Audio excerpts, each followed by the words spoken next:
Good evening, everybody. My name is Steve Joseph, and I am the host for this evening's webinar. Thank you for joining, and excited to have you all join today's session. We'll get started in a few minutes. Just a few housekeeping items before we get started here. Um, so I will be keeping the conference lines muted for all participants. Um, Please do post your questions in the chat section, and I'll address them towards the end of the webinar. Also, give me your feedback as you progress through the topics in terms of your interest and if you want any more elaboration. So with this, we will get started with the quick review of the agenda. So the agenda for today's session would be a quick refresher on the various kinds of mortgage products we have, the interest rate environment that we're currently in, various factors influencing the cost of a mortgage, various costs involved in a transfer or refinance of a mortgage, and various scenarios that might be applicable to your situation in terms of where you are with your interest rate, what is the tenure, what is the penalty that you're probably looking at to break in case you're looking to break, etc., and so forth. So we'll go through some of those scenarios which may be very, very relevant to your situation. Before we obviously dig in, just a quick disclaimer. This webinar is provided for general information purposes only.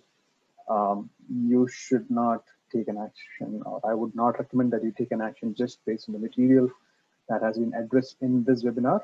Please do consult with your personal mortgage broker or agent in terms of what is best applicable to your situation.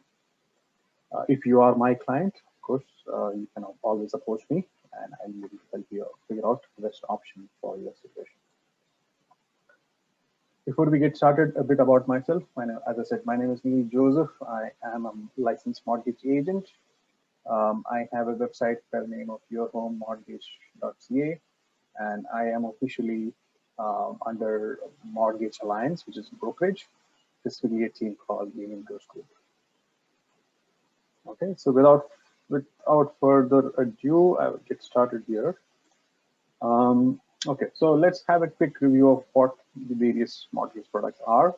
And I'm going to look and compare the two predominant kinds, which is a fixed rate mortgage and a variable rate mortgage, along these four parameters on the screen right now. Okay, so the first parameter is, of course, how and what is the periodic payment involved with a fixed rate mortgage versus a variable rate mortgage. So with a fixed rate mortgage, as the name indicates, your periodic payment is going to be fixed for the duration of the contract, which is because your interest rate for the duration of the contract is going to remain fixed. So that means your payments continue to be constant, so there is no fluctuation. Even if the rates increase or decrease, your payment and the interest rate applicable to your mortgage would remain constant for the term. Vis-a-vis on a variable rate mortgage, if your periodic payment may undergo a change or may not undergo a change based on the kind of variable rate mortgage you have. If you have an ARM product, which is an adjustable rate mortgage, then your payments are going to remain constant for the term, but your amortization period may increase or decrease based on the movement in the interest rates. The most commonly available product is something like a variable rate mortgage, VRIM, and in that your rates will go up or down based on changes in the prime rate in Canada. So that's how periodic payments differ based on how you are situated with a fixed rate mortgage or a variable rate mortgage. If you, by any chance, in terms of interest costs, of course, that means that if you have a fixed rate mortgage, your interest costs are pretty much firm for the duration of the contract. The amortization schedule is fixed. The amount of interest that you're going to pay over the period of the term is fixed. Amount of principal you're going to pay down is also fixed. Of course, it might change if you make use of any prepayment options or you have any difficulties making a payment, but for the most part, those costs will remain fixed. With a variable rate mortgage, of course, this is not very predictable in terms of what your interest costs are going to be because it would change based on movements in the prime rate. Your penalty to break. Your penalty to break is actually the most opaque. Like I say, you can't even forecast for a fixed rate mortgage because fixed rate mortgages usually have a penalty which is higher of your 3 months of interest cost, or it could be based on a calculation called the interest rate differential. And the interest rate differential can be very, very painful if the interest rates available generally in the market have gone down from what you have currently for your mortgage. When it comes to a variable rate mortgage, it is very, very simple. So your penalty to break is always going to be 3 months of interest, which can be a very, very what we call nominal sum in the large context. So just to compare, your fixed interest costs are going to be sort of unpredictable with a variable rate mortgage, but your penalty to break would be largely predictable, versus your interest costs are going to be very, very predictable with a fixed rate mortgage, but the penalty to break is not so much. It's not predictable. So it sort of balances out, right? And the last, of course, is the ability to convert. You can always convert your variable rate mortgage into a fixed rate product. Again, with certain limitations in terms of what the new term could be, but you don't have any such option with fixed rate product. None of the lenders will allow you to convert from a fixed rate product into a variable rate product without penalty. But as I said before, with a variable rate mortgage, you will have the ability to convert to a fixed rate mortgage at any time during your tenure without paying a penalty. Okay, so this is pretty much a quick refresher of the various aspects or various differences when it comes to a fixed versus a variable rate mortgage. Any questions? Okay, if not, I think let's get into some of the more meatier sections of this presentation. Okay, now obviously this just depicts how the interest rates are moving or have been moving for the last 10 to 12 years. So there is a blue line and there is a red line. And interestingly, I have not indicated which is which. Any guesses in terms of which is probably your fixed rate mortgage? Is it the red line or the blue line?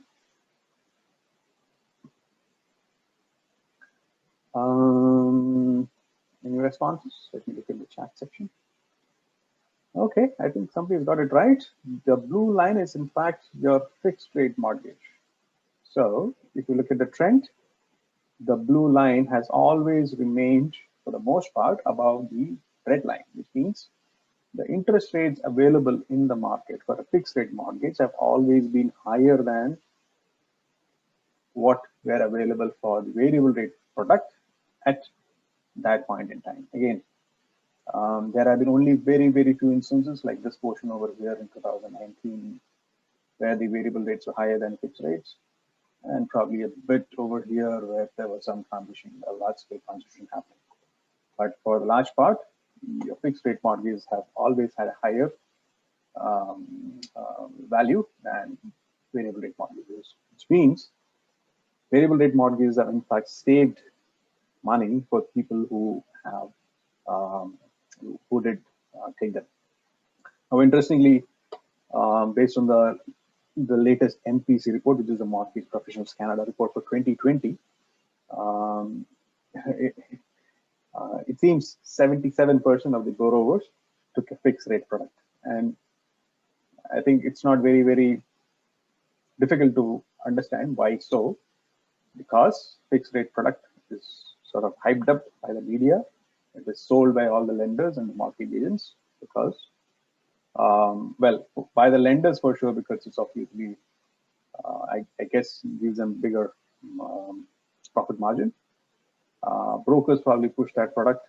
The specialists, bank specialists, push very fixed rate products because stability or predictability is very easy sell, but performance talks otherwise. I think you are better off taking a variable rate mortgage for most of the time. Okay, so please be cautious and probably take a better decision when, for your next renewal or the next mortgage that you sign up for. Okay, so that is about the interest rate environment, which has been in play for the last 10 to 12 years for the most part. Okay, now let's look at some of the factors driving interest costs. Okay, so of course, the biggest factor is the contract rate, which is available to your mortgage. The contract rate in the case of a fixed rate mortgage, or a discount to the prime rate, which is generally available for the variable rate mortgage. Variable rate mortgages are always priced off the prime rate. So if you look at it today, the prime rate is 2.45%, and the variable rate generally available in the market are prime minus 1%, prime minus 0.8%. So you're talking about 1.4, 1.3 to 1.55 for most scenarios in terms of the variable rate mortgage, while the fixed rate mortgages are upwards of 2% for most scenarios today. Okay. So obviously, one of the biggest factors driving your interest cost is the contract rate or the interest rate available to your mortgage. But again, that is not the only factor. The four other factors which are mentioned below are equally important and do influence the interest cost to you very much. So the second one is amortization period. And amortization period is nothing but the total repayment period which is available on your mortgage. So if you take a 25-year mortgage versus a 30-year mortgage, you would pay a lesser interest if you have a 25-year mortgage. Or for that matter, whenever your amortization period is lower, your total interest cost for the duration would be lesser than what would be applicable if you take a longer amortization period. So it's different from the contract period. That is the total repayment period for the entire mortgage that you taken. Compounding frequency, again, this is purely based on how different lenders price or state the interest rate that they are quoting for the mortgages. Most lenders quote on a semi-annual basis, but there are some lenders out there who probably quote on a monthly basis. So if you have the same interest rate but different compounding period, the cost that is that's applicable to it will vary. So if your compounding period is monthly versus another one product has a compounding period of semi-annually, the interest rate on a semi-annually compounded product for the same interest rate as the other one would have a lower interest cost. So as the more frequent your compounding period, the higher is the interest cost if the interest rate value as stated or quoted to you is the same. The next is the payment frequency. Again, this plays a very minor role in determining what your interest cost will be. If you pay more often, your interest costs tend to be lesser over a period of time. So over a 20, 25-year mortgage or amortization period, your period could reduce by 1 to 2 months if you offer a weekly or bi-weekly payment compared to a monthly payment. Now, of course, if you take accelerated weekly or bi-weekly, then the reduction in the amortization period as well as interest cost is more significant. Okay, and the last option is, of course, it is voluntary use of prepayment options. Now, most lenders will give you an option to prepay, say, about 15% to 20% of your mortgage outstanding or your original mortgage amount every year. So people who take use of such privileges or options obviously will cut down on their interest liabilities or cost drastically. Another cool feature is usually that you can increase your mortgage payment every year by 15 to 20%. And also some other lenders offer something called as a double up payment or yeah, usually double payment, missed payment, those kinds of prepayment options are there. And these help in reducing your overall interest costs. So just to summarize, the interest cost that is sold to you or provided on your mortgage is just one factor. You should look at amortization period, or compounding frequency, payment frequency, and also a judicious use of the prepayment options on a regular basis to drive down your interest costs overall. Okay. Okay, so let's proceed further.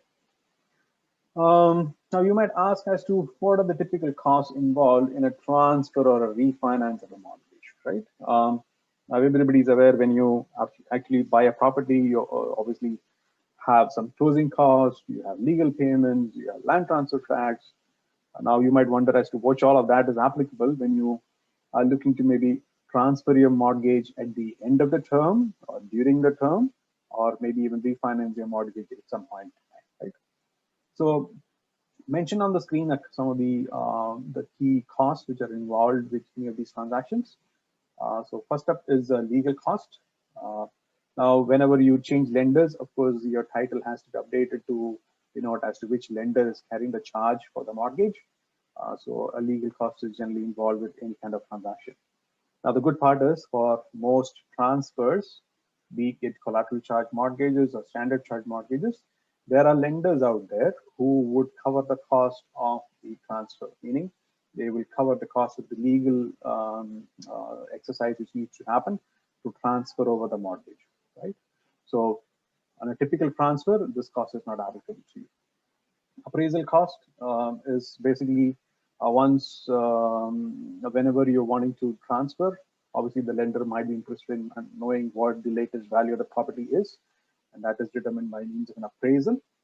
And the appraisal costs are generally also covered by lenders, or most lenders. I wouldn't say every lender, but most lenders on owner-occupied properties. Discharge fee is a fee which is charged by the existing lender when you are taking the mortgage elsewhere. These fees typically tend to be about $350 to $400, and typically none of the lenders cover the discharge fee.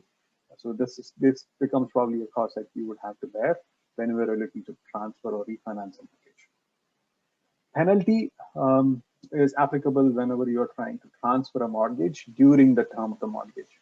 If you transfer the mortgage at on the maturity date, meaning your contract period is over, the maturity date comes, and you then on that same day you transfer it over to a different lender, then a penalty is not applicable. Right? But any other point in time during the contract, you would have to pay a penalty to transfer the mortgage to another lender or even to refinance it. Reinvestment fee is not common. Some of the lenders charge a reinvestment fee in addition to the penalty in case you are breaking the mortgage. So it's something to be aware of. Lastly, opportunity cost, right? So in case you're transferring a mortgage during the term, you would definitely have to pay a penalty. Now, penalty can be big or small depending on the kind of mortgage and the amount of the outstanding balance you have and the term, etc., etc. But there is obviously an implicit cost to paying off that penalty or paying for the penalty upfront, right? The opportunity cost, of course, is what else you could have done with the money that you're given to settle your penalty. This is again something that you should take into consideration when you're looking at determining whether you should pay a penalty and move over your mortgage or not. And again, this is something that varies on your typical situation. So depending on where you're investing your money and how much of a return you're generating over that, your opportunity cost could vary. But again, my advice to all my clients is to consider that before you front up 15,000 to 20,000 or even more to settle a penalty. Now, some slight variations when it comes to a transfer. On a transfer, generally lenders do not cover legal, they do not cover appraisal, they never cover discharge. But all of these costs, meaning legal cost, appraisal cost, discharge cost, penalty, reinvestment fee, everything can be included into your new mortgage. So you might have to maybe pay it upfront, but all of that can be paid back to you in terms of or can be pulled out using your equity, and on the closing date, these all could be paid back to you. So there is generally no fee that you have to pay for a typical refinance, unless, of course, you don't have equity to pull that out. Okay, so these are typically the various costs involved with a transfer or a refinance process. Okay, so now let's quickly look at some of the common scenarios that we could or borrowers encounter during the course of a mortgage. So let's look at example one. Example one, you have a mortgage, or a borrower has a mortgage outstanding balance of say 420,000. The current interest rate which is applicable to their mortgage is say 2%, which is nothing but prime minus 0.45 as of today. Again, this is a variable rate mortgage example. Let's assume that the property value is about 750,000. The current use of the property is for owner occupancy, and the borrower has figured out that the penalty to break is 3 months of interest, which equates to $1,690 in this case. And he's got about 2 months left on the current term. Now, if you look at the different options available in the market, then the borrower can easily move to a variable rate product, which is available anywhere between 1.25% to 1.4% or 1.55% for most scenarios or most situations. Obviously, going from 2% to 1.25 or 1.4, anywhere between that, and just paying a penalty of 1690 is going to save quite a bit of interest cost for the borrower. So in this case, I've calculated that the borrower could save about 4,800 or net of penalty about $3,000 over the remaining period. So again, the savings are considered over the remaining period. So in this case, 24 months left on the current term, because that is what is available. Beyond the 24-month period, you don't know what the interest rate could have been, and so it is not realistically possible to figure out or realistically calculate what these savings could be. And so if you're paying a penalty to switch, your savings should be calculated over the same remaining period and not beyond that. Okay, now let's look at example number 2, which in this case is for a fixed rate mortgage. So again, similar mortgage, 420,000 outstanding. The current interest rate on the mortgage is higher. It's about 3.09%, which is what was being offered in the early part of 2020. Say approximate property value is again 750,000. It is being used by the owner for their own occupancy. So it's a principal residence. Penalty, of course, you notice is much higher in this case. Penalty is could be anywhere between 9,660 to say 25,000. And you would wonder as to why this range, right? Well, the interesting thing is the penalty on a fixed rate mortgage, as I said, is not very, very predictable. It could either be the 3 months of interest or something which is derived by means of IRD calculation or interest rate differential calculation. And different lenders happen to have different ways of calculating IRD. The lower range, or the lower value on the range that you see over here is typically what is available from fair penalty lenders or monoline lenders, as they're commonly known. These are not your big 5 banks or big banks. The big banks are probably going to charge you somewhere on the higher end of this range. So 24,000 to 25,000 is not an unheard of sum for this amount of a mortgage, right? So please be cautious when you're taking a fixed rate product from a big bank or any bank for that matter, because their penalties on to break a fixed rate mortgage tend to be much, much higher. Okay, so let's see what options are available to a borrower in this situation. Now, obviously, they could move to a variable rate product, which can offer again, similar rates, 1.25 to 1.4 or 1.55%. Second option could be moved to a 3-year fixed, available between 1.49 to 1.59%. Third could be a 5-year fixed product between 1.85 to 2.04%. So looking at the savings in each of these situations, right? A variable rate product, the borrower may save about 14,000 net of penalty. So depending on, it's a net of penalty about 4,000. So depending on where you are in terms of the penalty, right? So if you are at the lower end, meaning the penalty is for only 9,660 odd, then you would end up saving close to $4,000 if you buy switching to a variable rate product. If it's anything over 14,000, it doesn't make sense to go to a variable rate product because you will not save that amount over the remaining period of the mortgage.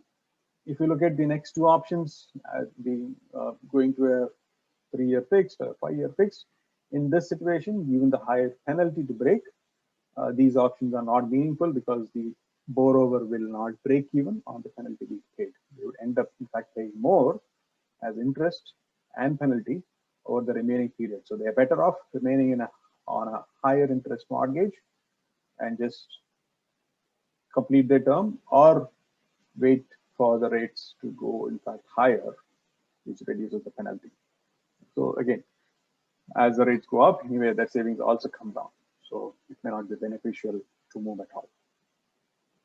Okay, so these are some common situations that we come across, and this is how we determine whether it makes sense to move or not.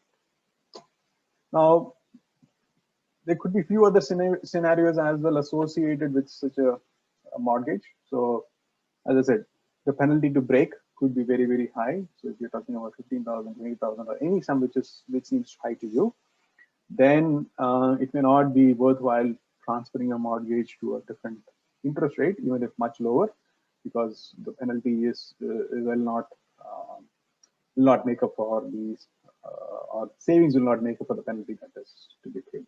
Or it may not be worthwhile to even pay that much of penalty out of pocket, because of course you need to consider the opportunity cost. So what are your options if you are sort of stuck in such a scenario and you are desperate to maybe lower your payments? So as I said before, one of the options available to you is either do a refinance, which means that your penalty is not required out of pocket. It can be pulled out of the equity, and the current lender can be satisfied from that. The other option is maybe look at the blend and extend option, which can possibly bring the interest rate on the mortgage lower, and when you try to break the mortgage after a blend and extend, potentially your penalty could be lower than what is it in the current situation. So those are some of the options available to you if the penalty to break is too high as a scenario.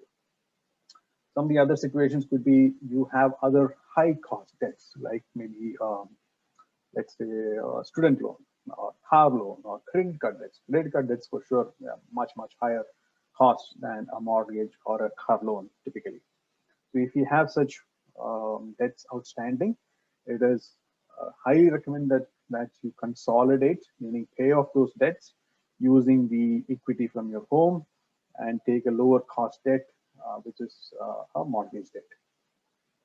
So take every opportunity if whenever you're at your maturity, whenever you're making such shifts or transfers on a mortgage, make sure to include your higher cost debt so that you're paying lesser interest overall. Okay. There could be other situations where you probably have considerable equity in the home property, maybe your owner occupied property, rent properties, investment properties, or whatever it may be. So whenever you are doing any such transactions, see if you want access to any of this equity, which you can probably invest in various investment products, be it property, real estate, or financial assets or financial instruments. So see if you want to make use of that equity for investment needs.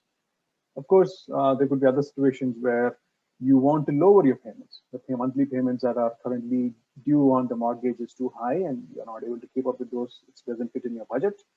Then refinance could be an option to drastically lower your payments by means of extending an amortization.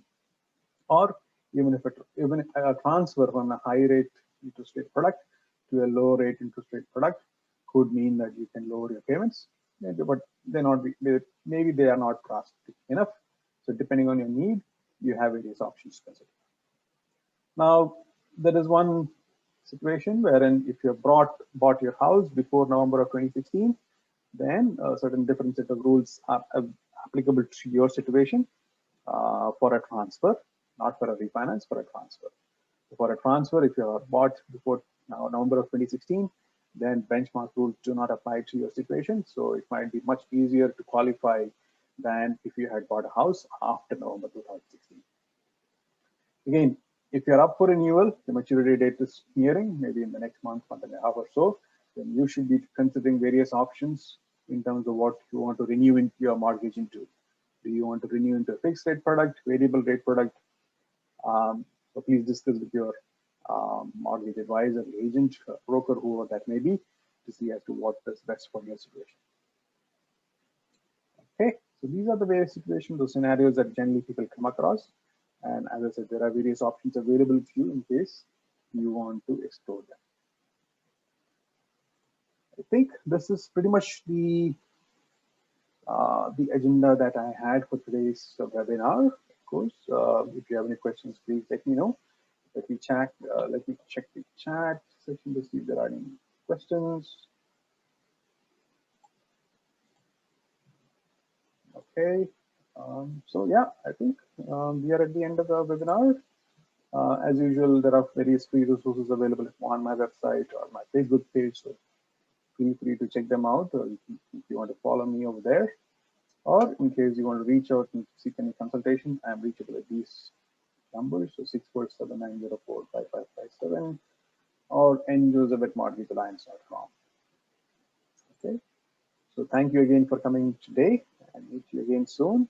I will be scheduling another webinar in the month of April 2021. It'll probably be about first-time home buyers or real estate investors. So looking forward to seeing you there.